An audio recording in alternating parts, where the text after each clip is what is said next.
বন্ধুরা, আসসালামু আলাইকুম। তোমরা সবাই কেমন আছো? নিশ্চয় ভালো। আমিও আলহামদুলিল্লাহ ভালো আছি। এই করোনাকালীন সময়ে তোমরা দীর্ঘদিন স্কুলে আসতে পারছো না, তাই আমার ঘরে আমার স্কুল না ছিল নামে অনলাইন ক্লাস চালু হয়েছে। এরই ধারাবাহিকতা নিরালী আদর্শ মাধ্যমিক বিদ্যালয়ের অনলাইন ক্লাসে আজ আমি তোমাদের জন্য একটা পাঠ উপস্থাপন করব। আজকের ক্লাসে তোমাদের সবাইকে স্বাগতম।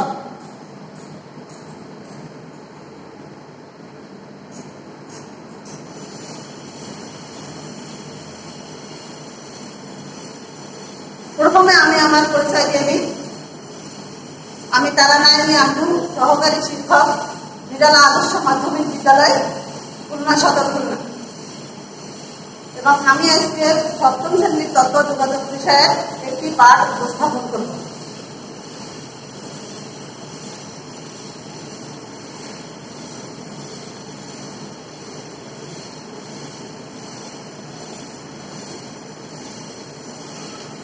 শিক্ষার্থী বন্ধুরা, প্রথমে এসো আমরা একটা ছবি দেখি। শিক্ষার্থী বন্ধুরা, স্ক্রিনে তোমরা যে ছবিটি দেখতে পাচ্ছ, আমি আশা করি তোমরা সবাই এই ছবিটির সঙ্গে পরিচিত এবং সবাই নিশ্চয়ই এই ছবিটি চেনো।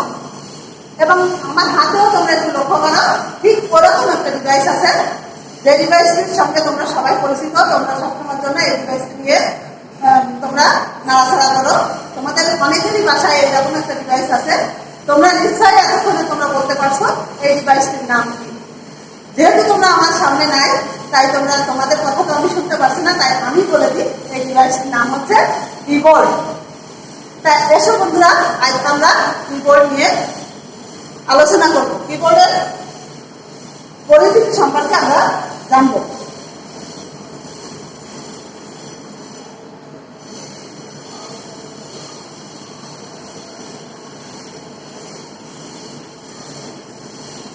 আজকে আমরা যে বিষয়গুলো শিখব,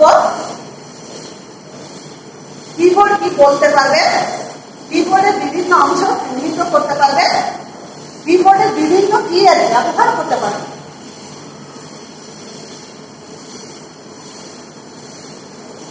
কিবোর্ড কি, প্রথমে আসা যাক কিবোর্ড কি।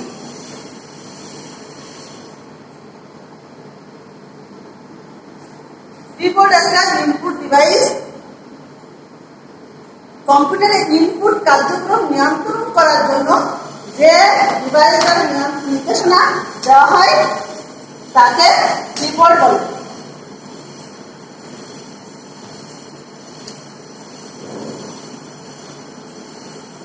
কম্পিউটারে ইনপুট কার্যক্রম নিয়ন্ত্রণ করার জন্য যে ডিভাইস দ্বারা নির্দেশনা দেওয়া হয় তাকে কিবোর্ড বলে।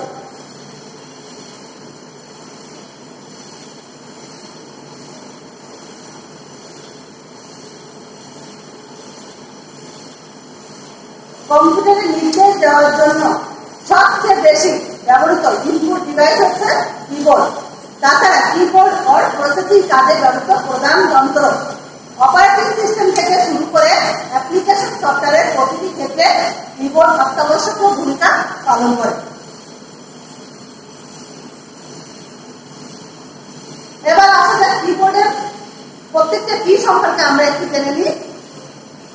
প্রথমে আসো, আমাদের স্ক্রিনে যে অ্যারো দিয়ে দেখানো হয়েছে যে এইটার নাম হচ্ছে কন্ট্রোল কি। আমরা পরে ব্যবহারে যাবো, আমরা প্রথমে একটু কিগুলো চিনে নিই। এরপরে যে কিটা দেখানো হয়েছে এর নাম হচ্ছে ট্যাব কি। মাঝখানে দেখো যে কিটা দেখানো হয়েছে এটা হচ্ছে ক্যাপস লক কি। নিচে এখানে দেখো এল কি দিয়ে যেটা দেখানো হয়েছে এটার নাম হচ্ছে অল্টা কি। উপরে দেখো F1 থেকে F12 পর্যন্ত আমাদের যে চিহ্নিত যে কিগুলো আছে এগুলোকে বলা হয় ফাংশন কি। ফাংশন কি নিচে দেখো 1 থেকে 0 পর্যন্ত 1 2 3 4 5 এভাবে 1 2 3 4 5 6 7 8 9 এবং 0 এভাবে যে কিটা দেওয়া আছে এটাকে বলা হয় নিউমারিক কি। স্ক্রিনের সব থেকে ডাইন কোণায় উপরে যে কিটা দেখা যাচ্ছে এটাকে বলা হয় ডিলিট কি। ডিলিট কি দিয়েছে দেখো, ব্যাক স্পেস কি, ব্যাক স্পেস কি। এরপরে দেখানো হয়েছে ইন্টার কি, ইন্টার কি। এরপর দেখো শিফট কি, শিফট কি। এর নিচে দেখো এখানে চারটে অ্যারো আছে, চারটে arrow, up arrow, down arrow, left arrow, right arrow, এগুলোকে বলা হয় অ্যারো কি। এবং সব থেকে কিবোর্ডের নিচে সব থেকে বড় যে বাটনটা দেখা যাচ্ছে এই বাটনটাকে বলা হয় স্পেস বার কি। তোমরা নিশ্চয়ই কিগুলোর সঙ্গে পরিচিত হয়েছ। আমি জানি আমার শিক্ষার্থী বন্ধুরা তোমরা খুবই ভালো পারো এবং এতক্ষণে তোমরা আরো ভালো শিখতে পেরেছ।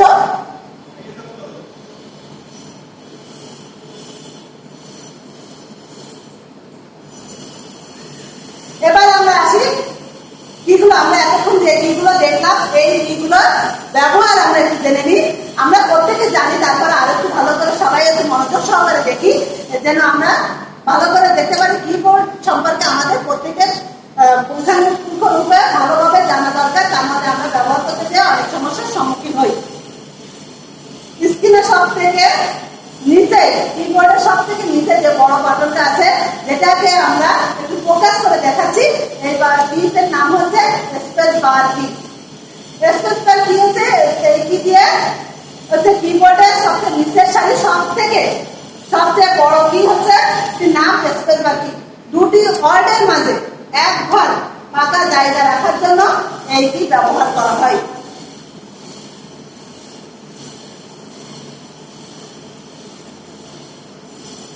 এরপর আমরা দেখি ইন্টার কি। ইন্টার কি আমাদের দেখো মার্কিং করে দেখানো হয়েছে ইন্টার কি। এই যে ইন্টার কিটা দেখা যাচ্ছে এক লাইন থেকে আর এক লাইন সৃষ্টি অথবা এক প্যারা থেকে আর এক প্যারা সৃষ্টি করতে হলে ইন্টার কি প্রেস করতে হয়। আমরা জানি আমরা লেখার সময় স্ক্রিনে যে আমাদের পর্দাটা থাকে অর্থাৎ পেজ থাকে, পেজের এক টাইপ হয়, এক পেজের শুরু থেকে লেফট পেজ থেকে শুরু হয় এবং রাইট পর্যন্ত, অর্থাৎ পেজের যতটুকু জায়গা আছে ততটুকু লেখা হয়ে তার পরবর্তী লাইনে চলে যায়। কিন্তু যদি আমাদের একটা কবিতা লাইন আমাদের লিখতে হয় তখন তো পুরো পেজটা ধরে আমাদের লাইন যায় না এবং একটানা লেখা হয় না, একটা লাইনের পরে আর একটা লাইন কবিতার মতো করে ছোট করে লিখতে হয়।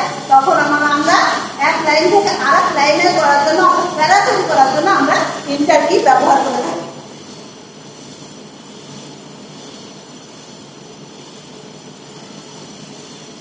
এরপরে আমরা আসি মার্কিং করা যে বাটনটা দেখা যাচ্ছে, কিটা দেখা যাচ্ছে এর নাম হচ্ছে শিফট কি। ক্যাপস লক বন্ধ অবস্থায়, ক্যাপস লক বন্ধ অবস্থায় যদি লেখা বড় হাতের অক্ষর করতে হয় তবে শিফট কি প্রেস করতে হয়। ক্যাপস লক বন্ধ থাকা অবস্থায়, ক্যাপস লক যদি বন্ধ থাকে তখন যদি আমাদের কোনো কিছু লেখা বড় হাতের করতে হয় তখন আমাদের কি করতে হয়, শিফট কি প্রেস করতে হয়।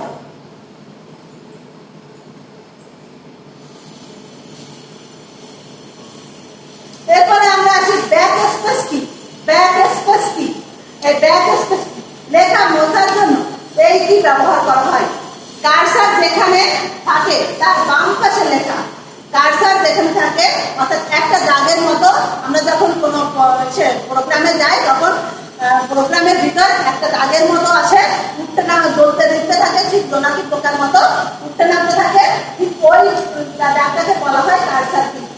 ওই কার্সার যেখানে থাকে ওই কার্সারের বাম পাশে লেখার অক্ষর একটা একটা করে মুছতে হলে আমাদেরকে এই ব্যাক স্পেস কি চাপ দিতে হবে, ব্যাক স্পেস কি প্রেস করতে হয়।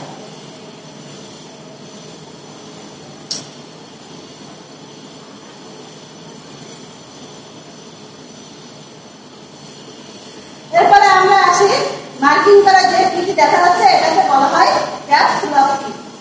ক্যাপস লক কি সমস্ত লেখা বড় হাতের করতে হয় তাহলে ক্যাপস লক কি একবার প্রেস করতে হয়। আমরা যদি লিখতে চাই আমাদের ইংরেজি বর্ণমালার সময় দেখা যায় যে আমাদের ক্যাপিটাল লেটারে যখন লেখার দরকার হয় সমস্ত অক্ষরগুলো যদি বড় হাতে লিখতে হয় তখন আমাদের আমাদেরকে কি করতে হবে, ক্যাপস লক কি চাপ দিতে হবে।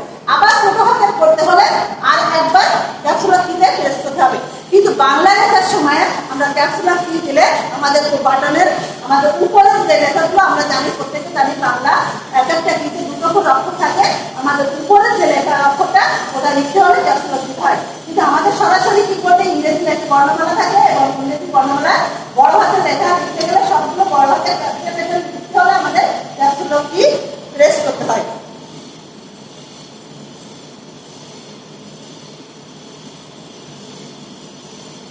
এরপরে যে কি মার্কিং করা আছে এটাকে বলা হয় ডিলিট কি, এটাকে বলা হয় ডিলিট কি। ডিলিট কি কার্সার যেখানে থাকে তার ডাইন পাশের লেখা অক্ষর একটা একটা করে মুছতে হলে এই কি ব্যবহার করতে হবে।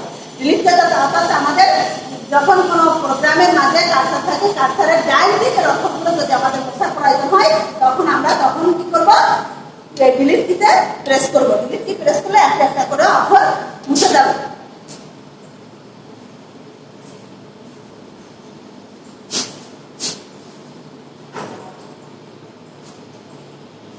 এরপরে আমরা একটু আসি মার্কিং করা যে কিগুলো দেখা যাচ্ছে এটাকে বলা হয় বর্ণমালা কি। মার্কিং করা যে কিগুলো দেখা যাচ্ছে এগুলো হচ্ছে বর্ণমালা কি। এই বর্ণমালা কি এ থেকে জেড পর্যন্ত, এ থেকে এ বি সি ডি এভাবে জেড পর্যন্ত যে বর্ণমালা আছে কিবোর্ডে এগুলোকে বলা হয় বর্ণমালা কি।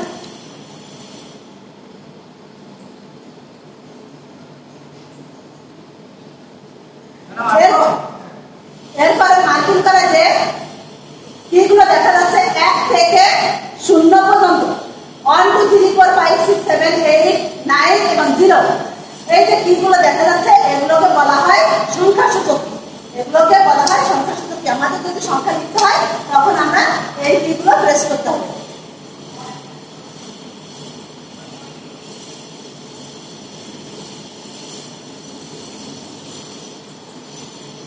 এবার যে কিগুলো মার্কিং করা আছে আমাদের কিবোর্ডের দিকে তাকালে আমরা দেখতে পাচ্ছি F1 থেকে F12 পর্যন্ত কি আমাদের মার্কিং করা দেখা যাচ্ছে, এগুলোকে বলা হয় ফাংশন কি। F1 থেকে F12 পর্যন্ত যে কিগুলো কিবোর্ডে দেখা যাচ্ছে এগুলোকে বলা হয় ফাংশন কি। বিভিন্ন ফাংশনের কাজ করার জন্য আমাদের এই কিগুলো ব্যবহার করা হয়।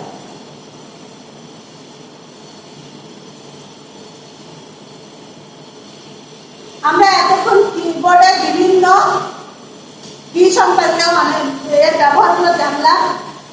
আশা করি আমাদের শিক্ষার্থী বন্ধুরা তোমরা সবাই আগে থেকে জানতে এবং এখন আরো ভালো করে তোমরা শিখতে পেরেছ। এতক্ষণ তোমাদের সঙ্গে ক্লাসে আলোচনা করলাম, তারপরও তোমাদেরকে আমি সামনে পাচ্ছি না, যদিও স্বাভাবিক মূল্যায়ন করা সম্ভব নয়, তবুও আমি মূল্যায়নের দু একটা প্রশ্ন রেখেছি, তোমরা একটু দেখে নাও, খাতায় লিখতে পারো, তোমরা নিশ্চয়ই পারবে আমি জানি। যেমন আমরা লিখে রেখেছি কোনগুলো বর্ণমালা কি, নিশ্চয় তোমরা কিবোর্ডটা দেখে বলতে পারছো, কিবোর্ডটা দেখতে পারলে বলতে পারছো যে বর্ণমালা কি, কোনগুলোকে বর্ণমালা কি বলা হয়। এরপরে আমরা প্রশ্ন রেখেছি শিফট কি কখন ব্যবহার করা হয়। শিফট কি, শিফট কিবোর্ড থেকে তোমরা চিনতে পারছো বা দেখতে পারছো, এখনো দুই পাশে দুটো শিফট কি আছে এবং এর ব্যবহারটা তোমরা নিশ্চয় বলতে পারছো। তৃতীয় প্রশ্ন আছে কোনো একটি লেখা বুঝতে কোন কি চাপতে হবে। কোন কি চাপতে হবে সেটাও তোমরা জানো। আমাদের কোন একটা লেখা বুঝতে হলে আমরা জানি ব্যাকস্পেস দিয়ে কার্সারের বাম দিকের লেখাগুলো মুছে দেয়, কিন্তু আমাদের ডিলিট কি দ্বারা কোনো কিছু মুছতে গেলে আমরা সিলেক্ট করে ডিলিট কি দ্বারা মুছি। তোমরা নিশ্চয়ই খুবই ভালো পারবে।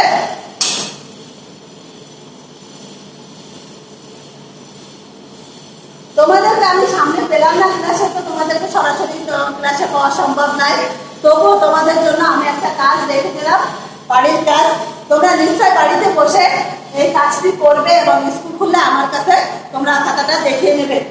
বাড়ির কাজ যেটা দিয়েছি তোমরা লিখে নাও খাতায়।